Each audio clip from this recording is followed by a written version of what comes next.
One Centimetre. About the author, Shu-min has been serving her country, China, as a doctor for over 20 years. She also has a master's degree in literature from the Beijing Teachers College. Shu-min is one of the best-known writers currently working in China. Her works have been translated into many languages. She has won innumerable literary awards both in China and in Taiwan. One Centimetre is a fine example of a mature artist working at the height of her powers. One Centimetre. When Tao Ying rides on the bus alone, quite often she does not bother to buy a ticket. Why should she? Without her, the bus would still be stopping at every stop. A driver and a conductor would still have to be employed, and the same amount of petrol used. Clearly Tao Ying has to be astute. When the bus conductor looked like the responsible type, she would buy a ticket as soon as she got on board. But if he appeared to be casual and careless, she would not dream of paying, considering it a small punishment for him and a little saving for herself. Tao Ying works as a cook in the canteen of a factory. She spends all day next to an open fire, baking screw-shaped wheat cakes with sesame butter. Today she is with her son Xiao Yi. She follows him onto the bus. As the doors shut, her jacket is caught, ballooning up like a tent behind her. She twists this way and that, finally wrenching herself free. Mama, tickets, Xiao Yi says. Children are often more conscious of rituals than adults. Without a ticket in his hand, the ride doesn't count as a proper ride. On the peeling paint of the door somebody has painted the shape of a pale finger. It points at a number, 1.10 meters. Xiao Yi pushed through. His hair looks as fluffy as a bundle of straw, dry and without luster. As a rule, Tao Ying is very careful with her purse, but she has never skimped on her child's diet. Nonetheless, the goodness in his food refuses to advance beyond his hairline. As a result, Xiao Yi is healthy and clever, but his hair is a mess. Tao Ying tries to smooth it down, as if she was brushing away topsoil to get to a firm foundation. She can feel the softness of her son's skull, rubbery and elastic to the touch. Apparently there is a gap on the top of everyone's head, where the two halves meet. If they don't meet properly, a person can end up with a permanently gaping mouth. Even when the hemispheres are a perfect match, it still takes a while for them to seal. This is the door to life itself. If it remains open, the world outside will feel like water, flowing into the body through this slit. Every time Tao Ying happens upon this aperture on her son's head, she would be overwhelmed by a sense of responsibility. It was she who had brought this delicate creature into the world after all. Although she senses her own insignificance in the world, that her existence makes no difference to anyone else, she also realizes that to this little boy she is the center of the universe and she must try to be the most perfect, flawless mother possible. Between Xiao Yi's round head and the tip of the painted digit setting out the height requirement for a ticket rests the beautiful slender fingers of Tao Ying. Since she is in contact with oil all day, her nails are shiny, glistening like the smooth curved back of a seashell. Xiao Yi, you are not quite tall enough, still 1 centimeter away, she tells him softly. Tao Ying does not come from a privileged background, and has not read very many books, but she likes to be gentle and gracious, to set an example for her son and make a good impression. This elevates her sense of self-worth and makes her feel like an aristocrat. Mama, I'm tall enough, I'm tall enough, Xiao Yi shouts at the top of his voice, stamping on the floor as if it were a tin drum. You told me the last time I could have a ticket the next time. This is the next time. You don't keep your word. He looks up at his mother angrily. Tao Ying looks down at her son. A ticket costs 20 cents. 20 cents is not to be scoffed at. It can buy a cucumber, 2 tomatoes or, at a reduced price, 3 bunches of radishes or enough spinach to last 4 days. But Xiao Yi's face is raised up like a half-open blossom, waiting to receive his promise from the son. Get in, don't block the entrance. This is not a train, where you stand from Beijing to Baoding. We're almost at the next stop. The conductor bellows. Normally, an outburst like this would certainly have discouraged Tao Ying from buying a ticket, but today she says, 2 tickets, please. The fierce conductor has beady eyes. This child is 1 centimeter short of requiring a ticket. Xiao Yi shrinks, not just 1 but several centimeters. The need for a ticket has all of a sudden become interwoven with the pride of a small child. To be able to purchase self-esteem with 20 cents is something that can only happen in childhood. And certainly no mother can resist an opportunity to make her son happy. I would like to buy 2 tickets, she says politely. Xiao Yi holds the 2 tickets close to his lips and blows, making a sound like a paper windmill. They had entered through the central doors of the bus, but alight towards the front. Here another conductor is poised to examine their tickets. Tao Ying thinks that this man can't be very bright. What mother accompanied by a child would try to avoid paying the correct fare? However poor, she would never have allowed herself to lose face in front of her own son. She hands over the tickets nonchalantly. The conductor asks, are you going to claim these back? No. In fact, Tao Ying ought to have kept the tickets so that the next time there is a picnic or an outing at work she could use her bicycle and then claim back the fare with the stubs. Both she and her husband are blue-collar workers, and any saving would have been a help. But Xiao Yi is a smart boy, and might well question her aloud. Mama, can we claim back tickets even when we are on a private outing? In front of the child, she would never lie. It is exhausting to follow rules dictated by parental guidebooks all the time, but Tao Ying is determined to be the ideal mother and create a perfect example for her son to look up to. She needs really to concentrate. Living this way is not unlike carrying an audience with you wherever you go. But her actions are full of love and tenderness. For instance, whenever she eats a watermelon in front of Xiao Yi, she would take care not to bite too close to the rind even though she doesn't actually think there is much difference between the flesh and the skin. True, the sweetness gradually diminishes as you work your way through the red towards the green, but every part of the melon is equally refreshing. In any case, the skin of a melon is supposed to have a beneficial cooling effect and is often used as medicine. One day, she came across her son eating a melon in the same manner she did. When Xiao Yi looked up, Tao Ying could see a white melon seed stuck to his forehead. She was furious. Who taught you to gnaw at a melon like that? Are you going to wash your face in it too? Xiao Yi was terrified. The small hand holding the melon began to tremble, but the big round eyes remained defiant. Children are the best imitators in the world. From then on, Tao Ying realized that if she wanted her son to behave as if he were the product of a cultured home, then she must concentrate and never fail in her own example. This was very difficult, like shooting down airplanes with a small gun.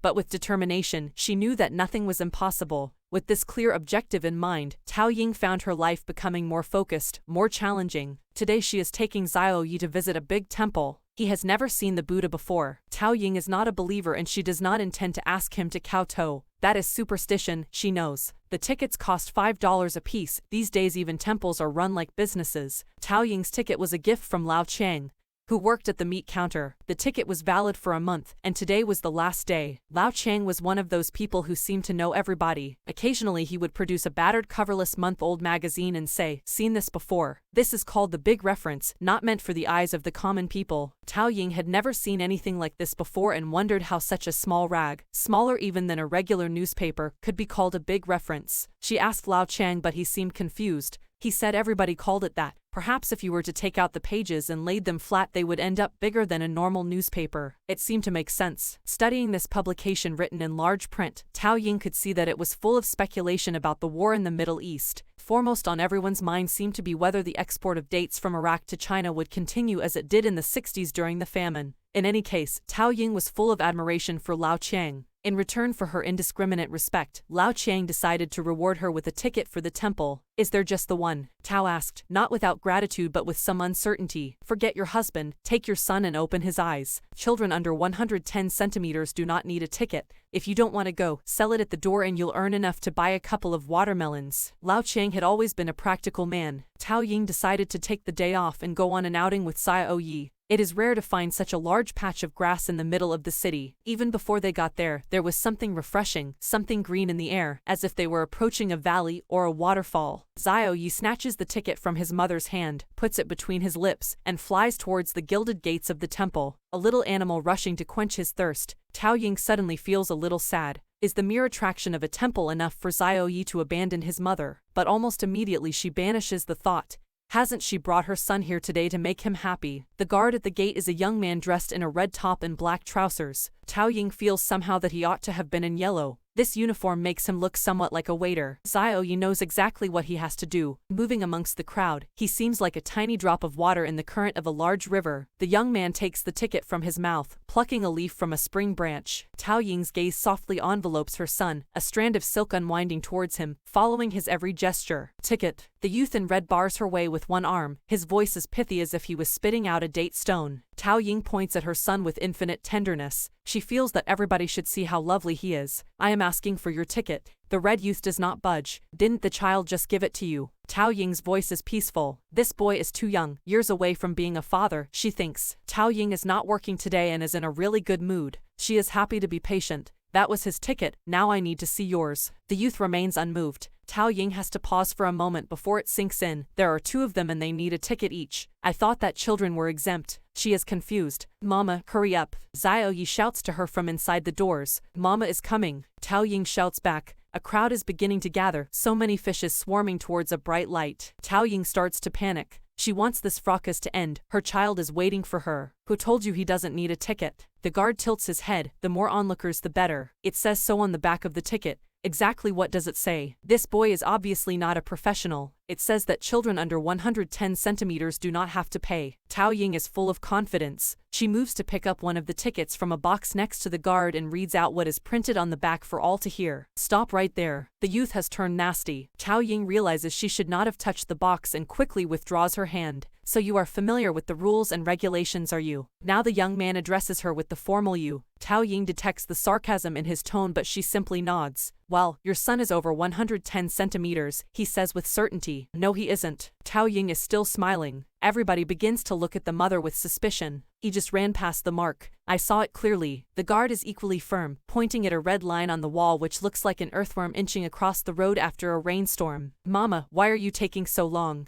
I thought I had lost you. Xiao Yi shouts to her affectionately. He runs towards his mother, as if she was one of his favorite toys. The crowd titters. Good, they think. Here is proof. The whole matter can be cleared up at once. The youth is getting a little nervous. He is just doing his job. He is certain he is right. But this woman seems very confident. Perhaps that would be awful. Tao Ying remains calm. In fact, she feels a little smug. Her son loves excitement. This is turning into something of an event, so it is bound to delight him. Come over here, the youth commands. The crowd holds its breath. Xiao Yi looks at his mother. Tao Ying gives him a little nod. He walks over to the guard graciously, coughs a little, adjusts his jacket. In front of the gaze of the crowd, Xiao Yi is every inch the hero as he approaches the earthworm. Then, the crowd looks and sees, the worm comes to Xiao Yi's ear. How is this possible? Tao Ying is by his side in 2 paces. The flat of her hand lands heavily on the little boy's head, making a sound as crisp as a ping-pong ball popping underfoot. Xiao Yi stares at his mother. He is not crying. He is shocked by the pain. He has never been hit before. The crowd draws its breath. Punishing a child is one thing. Hitting him on the head is totally unacceptable. What a way for a mother to behave. So what if you have to buy another ticket? This is a disgrace, hitting a child to cover up your own mistake. She can't be his natural mother. Everybody has an opinion. Tao Ying is feeling a little agitated now. She had not meant to hit Xiao Yi. She meant to smooth down his hair, but she realizes that even if Xiao Yi were bald at this instant, he would still be towering above the worm on the wall. Xiao Yi, don't stand on tiptoe. Tao Ying's voice is severe. Mama, I'm not. Xiao Yi begins to cry. It's true. He isn't. The worm crawls somewhere next to his brow. The guard stretches himself lazily. His vision is sharp. He has caught quite a few people who had tried to get through without paying. Go get a ticket. He screams at Tao Ying. All pretense of courtesy has by now been eaten up by the worm. But my son is less than 1 meter 10. Tao Ying insists even though she realizes she stands alone. Everyone who tries to escape paying always says the same thing. Do you think these people are going to believe you, or are they going to believe me? This is a universally accepted measurement. The international standard ruler is in Paris, made of pure platinum. Did you know that? Tao is flummoxed. All she knows is that to make a dress she needs 2 meters 80 centimeters. She does not know where the international ruler is kept. She is only astonished at the power of the Buddha which can make her son grow several centimeters within minutes. But we were on the bus just now and he wasn't as tall. No doubt when he was born he wasn't as tall either. The youth sneers, chilling the air. Standing in the middle of the jeering crowd, Tao Ying's face has turned as white as her ticket. Mama, what is happening? Xiao Yi comes away from the earthworm to hold his mother's frozen hand with his own little warm one. It's nothing. Mama has forgotten to buy a ticket for you. Tao Ying can barely speak. Forgotten? That's a nice way of putting it. Why don't you forget you have a son as well? The youth will not forgive her calm confidence of a moment ago. What more do you want? Tao Ying's temper rises. In front of her child, she must preserve her dignity. You have a nerve. This is not to do with what I want. Clearly you must apologize. God knows how you had managed to get hold of a complimentary ticket in the first place. To get in free is not enough. Now you want to sneak in an extra person. Have you no shame? Don't think you can get away with this. Go, get yourself a valid ticket. The youth is now leaning on the wall, facing the crowd as if he is pronouncing an edict from on high. Tao Ying's hands are trembling like the strings on a pei-pa. What should she do? Should she argue with him? She is not afraid of a good fight, but she doesn't want her child to be witness to such a scene. For the sake of Xiao Yi, she will swallow her pride. Mama is going to buy a ticket. You wait here, don't run off. Tao Ying tries to smile. This outing is such a rare occasion. Whatever happens, she mustn't spoil the mood. She is determined to make everything all right. Mama, did you really not buy a ticket? Xiao Yi looks at her, full of surprise and bewilderment. The expression on her child's face frightens her. She cannot buy this ticket today. If she went ahead, she would never be able to explain herself to her son. Let's go. She gives Xiao Yi a yank. Thankfully the child has strong bones, or his arm might have fallen off. Let's go and play in the park. Tao Ying wants her son to be happy, but the little boy has fallen silent, sullen. Xiao Yi has suddenly grown up. As they walk past an ice cream seller, Xiaoyi says, "Mama, give me money." Taking the money, Xiaoyi runs towards an old woman behind the stall and says to her, "Please measure me." It is only then that Tao Ying notices the old lady sitting next to a pair of scales for measuring weight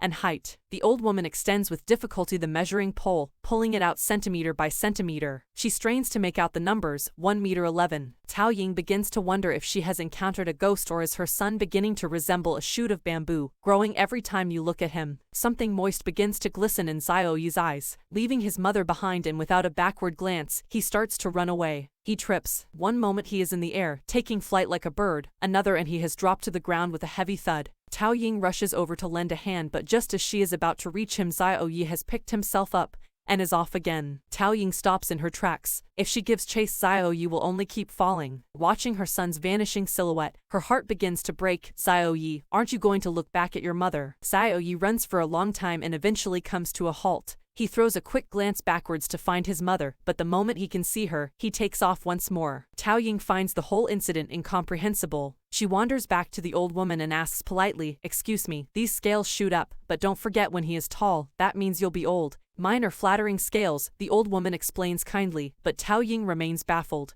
"You see, my scales are old and not very accurate, and they make people seem lighter than they really are. I have also adjusted it to make them seem taller. These days it is fashionable to be long and lean. Mine are fitness scales." The old woman might be kind, but she is not without cunning, so that is the reason. Xiaoyi should have heard this speech, but he is a long way away, and in any case would he have understood the convoluted logic. Xiaoyi still looks suspicious, as if mother has turned into a big bad wolf, ready to eat him up. Later, when they are back at home, Tao Ying takes out her own tape measure and insists on measuring him again. "I don't want to. Everybody says I am tall enough except you. It's because you don't want to buy me a ticket. Don't think I don't know. If you measure me, I am bound to get shorter again. I don't trust you. I don't trust you." The yellow tape in Tao Ying's hands has turned into a poisonous viper. "You have. My scales are here to make you happy. Don't you want your son to grow tall? Every mother wants her sons to chef. Your cakes look as if they are wearing camouflage uniforms, all black and brown." A customer queuing in front of her counter shouts out, "The cakes are ruined. They are full of burnt marks and look like tiny terrapins. Sorry, sorry, sorry." Tao Ying feels very guilty. She is usually very conscientious in her work, but these couple of days she often finds herself distracted.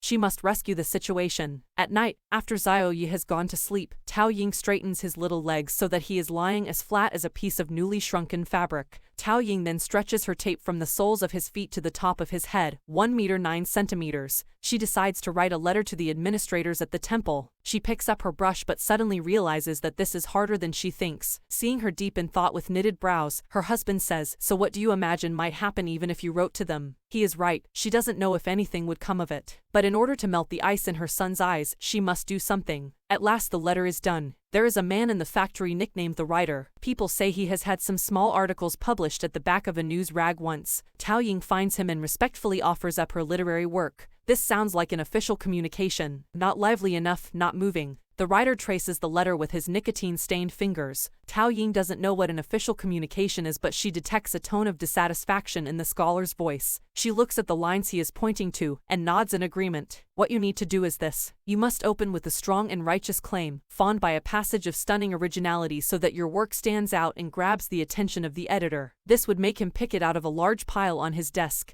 It has to catch his eyes like a blinding light, an apple in a mound of potatoes. But most important of all, your letter must touch his heart. Have you heard of the saying, 'Grieving soldiers always win'?" Tao Ying keeps nodding. The writer is encouraged to continue. "Let us look at the opening paragraph. It should go something like this: The power of the Buddha is surely infinite. The foot of a 5-year-old boy has scarcely touched the threshold of the temple and he has grown 2 centimeters. But alas, the power of the Buddha is finite after all. On his return home the boy shrinks back to his original size. I know this is not yet perfect, but have a think about it along these lines." Tao Ying tries to memorize the words of the writer, but she finds it hard to recall all of it. Back home she makes a few corrections as best she can, and sends out the letter. The writer comes by her stall at lunchtime. Tao Ying's face is framed in a small window where she is collecting vouchers. She looks like a photograph, staring out at the camera with a somber expression. "Please wait a moment," and she disappears behind the frame. The writer suspects the cakes are burnt again. Perhaps Tao Ying has gone to find a few which are less burnt than others, to thank him for pointing her in the right direction. "This is for you, with extra sugar and sesame," Tao Ying says shyly. This is the greatest gift a baker could offer a friend as a token of gratitude.